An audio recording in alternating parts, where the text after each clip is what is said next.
All right, free speech is very much, and it has been in the news for a while here in New Zealand, and no more so this week, as we try to negotiate as a society the boundary between legitimate protest, the safety of others, and I guess political freedom of speech as well.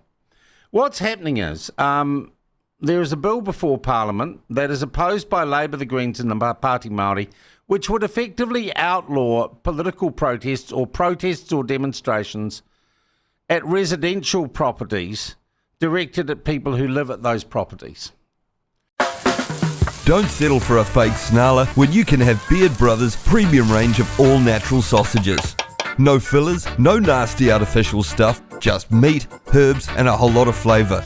Perfect for barbecues, weeknight dinners, or any time you want real food that tastes like it should. Proudly New Zealand made, you'll find them fresh in your local Foursquare, New World and Pack and Save. Beard Brothers, crafted with care, the old school way.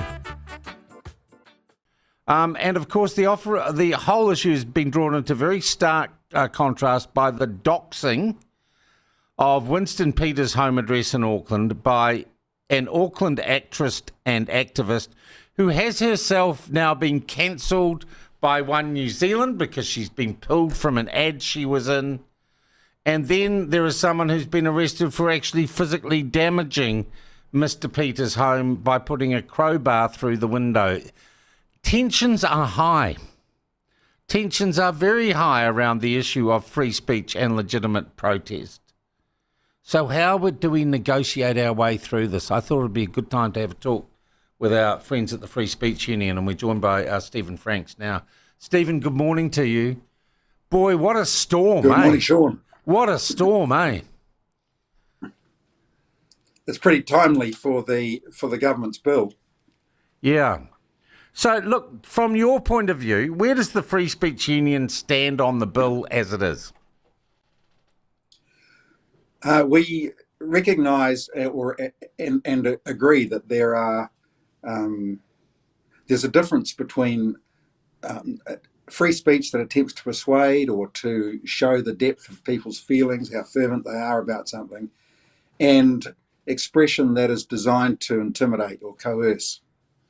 And quite often, when people are protesting at a residence, it's not designed to persuade, it's not designed to reason, it's not designed even just to show the sentiment of the demonstrator.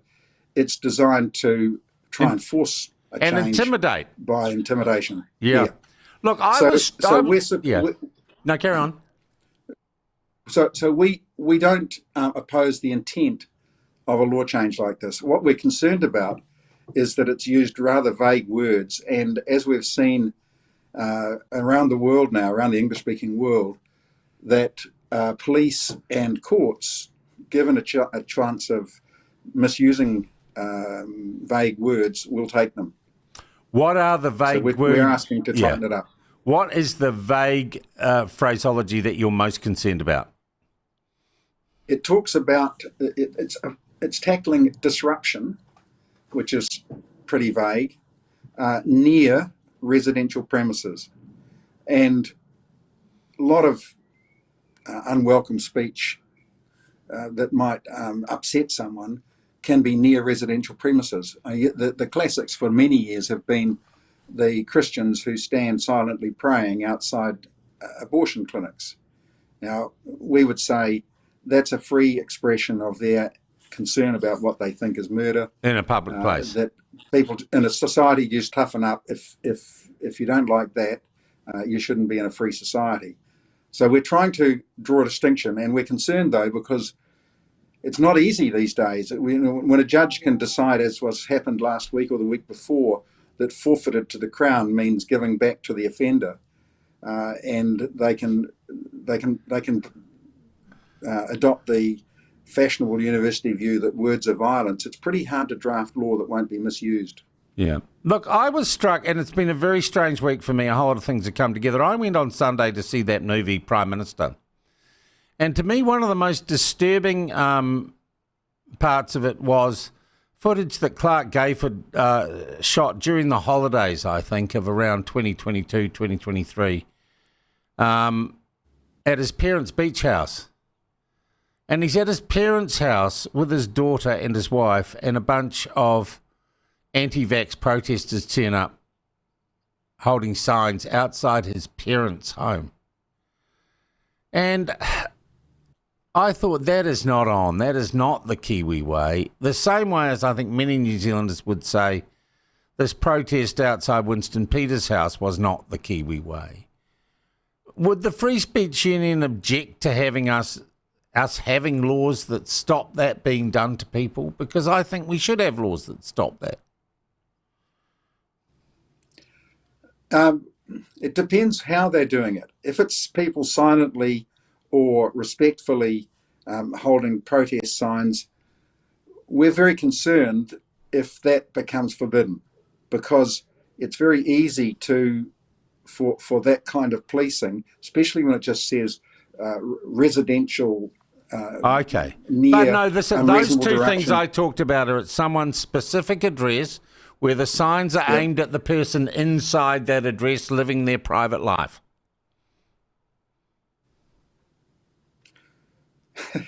I'm glad you raised it. It's a very difficult one. I hate it. I think the reverse side of the tolerance that a society needs for free speech is also respect. I would hope that the people who were doing that were exposed, identified, and had their own associates saying, that's beyond the pale, mate. Yeah. But the problem about denying that is that, for example, in the days when the Catholic Church was denying that its priests were molesting kids, it would have said that someone couldn't turn up outside a presbytery with a sign saying, inside are pedophiles. And no one sides with the pedophiles, the Stephen. No one ever sides with the pedophiles. So you wouldn't have to worry about it. That's why I use it as an example to say it's easy to say you shouldn't be able to demonstrate outside a home, but everyone has a home, and it might be the only place you'll find the person that you want to target with disapproval. Yeah, well, you shouldn't be targeting people. Well, you have to. We can't make all ideas abstract. You know, a judge who makes a bad decision is a judge, not the law. You have to target people in a free speech society. See, my idea here is, and this is an interesting discussion, Stephen, a demonstration or a protest should be designed to sway public opinion, not to intimidate an individual who's made a decision or who you don't like. There's quite a difference between a demonstration and a protest aimed to move public opinion, or a demonstration or a protest designed to intimidate an individual into taking a position that you agree with. Don't settle for a fake snarler when you can have Beard Brothers' premium range of all-natural sausages. No fillers, no nasty artificial stuff, just meat, herbs and a whole lot of flavour. Perfect for barbecues, weeknight dinners, or any time you want real food that tastes like it should. Proudly New Zealand made, you'll find them fresh in your local Foursquare, New World and Pack and Save. Beard Brothers, crafted with care the old school way.